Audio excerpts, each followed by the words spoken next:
ಮನಸ್ಸಿನ ವಿಚಾರವಂತರಾದ ನಿಮಗೆ ನನ್ನ ನಮಸ್ಕಾರಗಳು. ಹೇಗಿದ್ದೀರಿ? ನಾನು ನಿಮ್ಮ leader Srinivas Belur. Welcome to leader YouTube channel. My dear friends, ನಾನು ಇವತ್ತು ಒಂದು ಉತ್ತಮವಾದಂತಹ ವಿಶಿಷ್ಟವಾದ ಒಂದು ಕಾರ್ಯಕ್ರಮವನ್ನು ನಿಮಗೆ ತಿಳಿಸಲಿಕ್ಕೆ ಬಯಸ್ತಿದ್ದೇನೆ. ನೀವಿನ್ನು ಮೊದಲ ಬಾರಿಗೆ ನನ್ನ ಯೂಟ್ಯೂಬ್ ಚಾನಲನ್ನು ನೋಡ್ತಾ ಇದ್ದರೆ ದಯಮಾಡಿ ನನ್ನ ಯೂಟ್ಯೂಬ್ ಚಾನಲ್ಗೆ ಸಬ್ಸ್ಕ್ರೈಬ್ ಆಗಿ ಹಾಗೂ ಈ ವಿಡಿಯೋವನ್ನು ಸಂಪೂರ್ಣವಾಗಿ ನೋಡಿ. ಇದು ನನ್ನ ಜೀವನದಲ್ಲಿ ಬಲು ಅಪರೂಪವಾದಂಥ ಒಂದು ಘಟನೆ, ಒಂದು ಕಾರ್ಯಕ್ರಮ. ಈ ಒಂದು ಕಾರ್ಯಕ್ರಮವನ್ನು ನೋಡಿ ನೀವು ಸಹಿತ ಆ ಭಗವಂತನ ಕೃಪೆಗೆ ಪಾತ್ರರಾಗಬೇಕೆಂದು ತಮ್ಮಲ್ಲಿ ಬೇಡಿಕೊಳ್ಳುತ್ತೇನೆ. ಸ್ನೇಹಿತರೆ, ಬೇಲೂರು ವಿಶ್ವವಿಖ್ಯಾತ ಚೆಲುವ ಚೆನ್ನಿಗರಾಯ ಆ ದೇವಾಲಯದ ಆ ಭಗವಂತನ ಅನುಗ್ರಹದಿಂದ ನಾವು ಲೋಕ ಕಲ್ಯಾಣಕ್ಕಾಗಿ ಚೆಲುವ ಚೆನ್ನಿಗರಾಯ, ವಿಜಯನಾರಾಯಣ, ಕೇಶವ ಎಲ್ಲ ಕ್ಲೇಶಗಳನ್ನು ಎಲ್ಲ ಕಷ್ಟಗಳನ್ನು ನಿವಾರಣೆ ಮಾಡುವಂಥ ಕೇಶವನ ಮತ್ತು ಶ್ರೀದೇವಿ ಭೂದೇವಿ ಎಂದೇ ಖ್ಯಾತರಾಗಿರುವಂತಹ ಸೌಮ್ಯನಾಯಕಿ ಅಮ್ಮನವರು ಮತ್ತು ರಂಗನಾಯಕಿ ಅಮ್ಮನವರ ಕಲ್ಯಾಣ ಮಹೋತ್ಸವವನ್ನು ಭಗವಂತನ ಆದೇಶದಂತೆ ಅವನ ಆ ಭಗವಂತನ ಕೃಪೆಯಿಂದ ನಾವು ಮತ್ತು ನಮ್ಮ ಸ್ನೇಹಿತರು ಮಾಡಬೇಕು ಅಂತ ಸಂಕಲ್ಪ ಮಾಡಿದಾಗ ಭಗವಂತನ ಅನುಗ್ರಹದಿಂದ ಈ ಕಾರ್ಯಕ್ರಮವನ್ನು ಬಹಳ ಯಶಸ್ವಿಯಾಗಿ, ಬಹಳ ವಿಜೃಂಭಣೆಯಿಂದ, ಬಹಳ ಭಯಭಕ್ತಿಯಿಂದ ಮಾಡಿದ್ವಿ.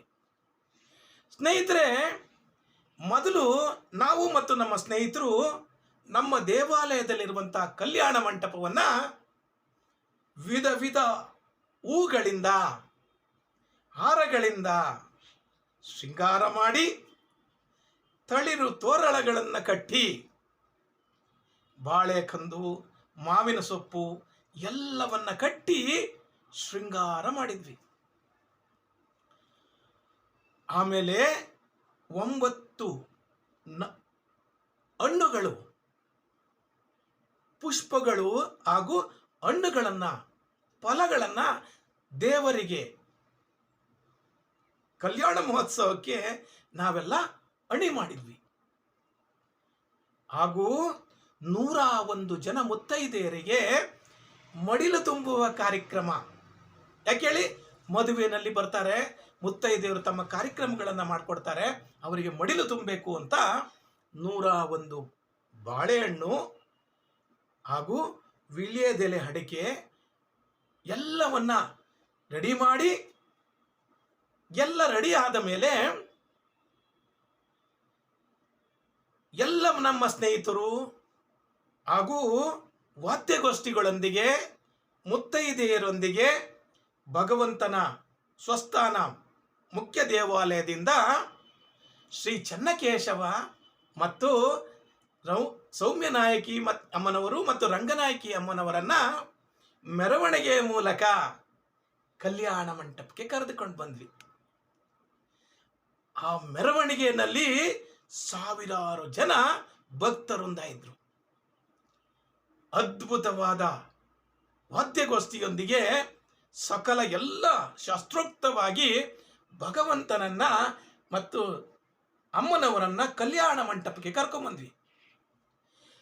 ಕಲ್ಯಾಣ ಮಂಟಪದಲ್ಲಿ ಮುತ್ತೈದೆಯರು ಒನಕೆ ಶಾಸ್ತ್ರ ಅಂದರೆ ಭತ್ತವನ್ನು ಕುಟ್ಟೋದು, ಆ ಶಾಸ್ತ್ರವನ್ನು ವಿಧಿವತ್ತಾಗಿ ಎಲ್ಲ ಪುರೋಹಿತರ ಸಮ್ಮುಖದಲ್ಲಿ, ಎಲ್ಲ ಭಕ್ತರ ಸಮ್ಮುಖದಲ್ಲಿ ಮುತ್ತೈದೆಯರು ಆ ಕಾರ್ಯಕ್ರಮವನ್ನು ನಡೆಸಿಕೊಟ್ರು. ಹಾಗೂ ಹಲವಾರು ಕಾರ್ಯಕ್ರಮಗಳು, ಶಾಸ್ತ್ರಗಳು, ಮದುವೆಯ ಶಾಸ್ತ್ರಗಳನ್ನು ನಾವು ಮಾಡಿದ್ವಿ. ಅದೇ ರೀತಿ ಅಲ್ಲಿ ಹಸಿರು ಬಳೆಗಳನ್ನು ನಾವು ಎಲ್ಲರಿಗೂ ಸಹಿತ ಬಂದ ಮುತ್ತೈದವರಿಗೆ ಎಲ್ಲರೂ ತೊಡಲಿಕ್ಕೆ ಕೊಟ್ಟಂತಹ ಒಂದು ವಿಶೇಷವಾದ ಕಾರ್ಯಕ್ರಮವನ್ನು ಸಹಿತ ನಾವು ಮಾಡಿದ್ವಿ. ಎಲ್ಲ ಆದಮೇಲೆ ಭಗವಂತನ ಮುಂದೆ ಒಣಕೆ ಶಾಸ್ತ್ರ ಆಯಿತು. ಎಲ್ಲ ಶಾಸ್ತ್ರಗಳನ್ನು ಮುಗಿದ ಮೇಲೆ ಭಗವಂತನನ್ನ ಮತ್ತು ಸೌಮ್ಯನಾಯಕಿ ಅಮ್ಮನವರನ್ನ ಎದುರುಗೊಳ್ಳುವ ಕಾರ್ಯಕ್ರಮ ನೆಕ್ಸ್ಟ್ ಕಾರ್ಯಕ್ರಮವೇ ಅದು. ಹಾಗಾಗಿ ಭಗವಂತನನ್ನ, ಶ್ರೀ ಚೆನ್ನಕೇಶವನನ್ನ ಮತ್ತು ಸೌಮ್ಯನಾಯಕಿ ಅಮ್ಮನವರನ್ನ ವಿಶೇಷವಾಗಿ ಶೃಂಗಾರ ಮಾಡಿ ದೇವಾಲಯದ ಸುತ್ತಮುತ್ತ ಮತ್ತು ನಗರದ ಪ್ರಮುಖ ಬೀದಿಗಳಲ್ಲಿ ಸಾವಿರಾರು ಜನ ಭಕ್ತರ ಒಟ್ಟಿಗೆ ಮೆರವಣಿಗೆ ಮಾಡಿದ್ವಿ. ಮೆರವಣಿಗೆ ಮಾಡಿ ವಾದ್ಯವೃಂದದೊಂದಿಗೆ ಮೆರವಣಿಗೆ ಮಾಡಿ ಆನೆ ಬಾಗಿಲ ಮೂಲಕ ಭಗವಂತನನ್ನ ಮತ್ತು ಅಮ್ಮನವರನ್ನ ಕರೆದುಕೊಂಡು ಬಂದು ಎದುರು ಬದರಿಗೆ ಕೂರಿಸಿ ಎದುರುಗೊಳ್ಳುವ ಶಾಸ್ತ್ರವನ್ನ, ಮಾಲೆಯನ್ನ ಬದಲಾಯಿಸುವ ಶಾಸ್ತ್ರವನ್ನ, ಅಮ್ಮನವರಲ್ಲಿದ್ದಂತಹ ಮಾಲೆಯನ್ನ ಸ್ವಾಮಿಗೂ, ಸ್ವಾಮಿಯಲ್ಲಿದ್ದಂತಹ 2 ಮಾಲೆಗಳನ್ನ ರಂಗನಾಯಕಿ ಮತ್ತು ಸೌಮ್ಯನಾಯಕಿ ಅಮ್ಮನವರಿಗೂ ಬದಲಾಯಿಸುವುದನ್ನು ನೋಡುವುದೇ ಒಂದು ಅದ್ಭುತವಾದಂಥ, ಒಂದು ವಿಶೇಷವಾದಂಥ, ಒಂದು ಅವಿಸ್ಮರಣೀಯವಾದಂಥ ಕ್ಷಣ. ಪುರೋಹಿತರು, ವೇದಾಂತ ಪಂಡಿತರಾದಂಥ ಪುರೋಹಿತರುಗಳು ಈ ಒಂದು ಕಾರ್ಯಕ್ರಮವನ್ನು ಬಹಳ ಯಶಸ್ವಿಯಾಗಿ ಮಾಡಿಕೊಟ್ರು. ಮಾಲೆ ಬದಲಾವಣೆ, ಎದುರುಗೊಳ್ಳುವ ಶಾಸ್ತ್ರ, ಎಲ್ಲರೂ ಸಹಿತ ಕೈಯಲ್ಲಿ ಅಕ್ಷತೆ ಇಟ್ಕೊಂಡು ಭಗವಂತನ ಮೇಲೆ ಹಾಕಿದಂತಹ ಒಂದು ಪುಣ್ಯದ ಕಾರ್ಯ ಇದೆಯಲ್ಲ, ಅದು ನನ್ನ ಜೀವನದಲ್ಲಿ ನಾನು ನೋಡಿದಂಥ ಮೊದಲ ಚೆನ್ನಕೇಶವನ ಕಲ್ಯಾಣೋತ್ಸವದ ಕಾರ್ಯಕ್ರಮ. ಅದೆಲ್ಲ ಮುಗಿದ ಮೇಲೆ ಅಮ್ಮನವರನ್ನ ಮತ್ತು ಚೆನ್ನಕೇಶವ ಸ್ವಾಮಿಯವರನ್ನ ಕಲ್ಯಾಣ ಮಂಟಪಕ್ಕೆ ಬರಮಾಡಿಕೊಂಡು ಅಲ್ಲಿ ಮತ್ತೆಲ್ಲ ಹೋಮಗಳನ್ನು, ಹವನಗಳನ್ನ ಎಲ್ಲವನ್ನ ಮಾಡಿ ವಿಶೇಷವಾದ ಎಲ್ಲ ಕಾರ್ಯಕ್ರಮಗಳನ್ನು ಮುಗಿಸಿ ಸ್ವಾಮಿಗೆ ಹೊಸ ಹೊಸ ಅಲಂಕಾರಗಳನ್ನು, ಹೊಸ ಹೊಸ ವಸ್ತ್ರಗಳನ್ನು ಉಡಿಸಿ ಚೆನ್ನಕೇಶವ ಸ್ವಾಮಿಯನ್ನ ನೋಡೋದೇ ಒಂದು ಹಂದ. ಸ್ವಾಮಿಗೆ ಮತ್ತು ಸೌಮ್ಯನಾಯಕಿ ಅಮ್ಮನವರಿಗೆ ಮತ್ತು ರಂಗನಾಯಕಿ ಅಮ್ಮನವರಿಗೆ ಮಾಂಗಲ್ಯ ಧಾರಣೆ ಕಾರ್ಯಕ್ರಮವನ್ನು ನಾವು ಬಹಳ ಯಶಸ್ವಿಯಾಗಿ ಸಾವಿರಾರು ಜನ ಭಕ್ತರ ಮುಂದೆ ವಿಶೇಷವಾಗಿ ಮಾಡಿದ್ವಿ. ಆ ಒಂದು ವಿಶೇಷವಾದ ಮಾಂಗಲ್ಯ ಧಾರಣೆ ಕಾರ್ಯಕ್ರಮವನ್ನು, ಭಗವಂತನ ಕಲ್ಯಾಣೋತ್ಸವನ ನೋಡಿದಂಥ ನಾವು ನಮ್ಮ ಜೀವನ ಪಾವನವಾಯಿತು ಅಂತ ಅಂದ್ಕೊಂಡ್ವಿ. ಆಮೇಲೆ ಹಾಲೆರೆಯುವುದು ಅಂತ ಹೇಳ್ತಾರಲ್ಲ, ಆ ಒಂದು ಕಾರ್ಯಕ್ರಮ ಆಯಿತು.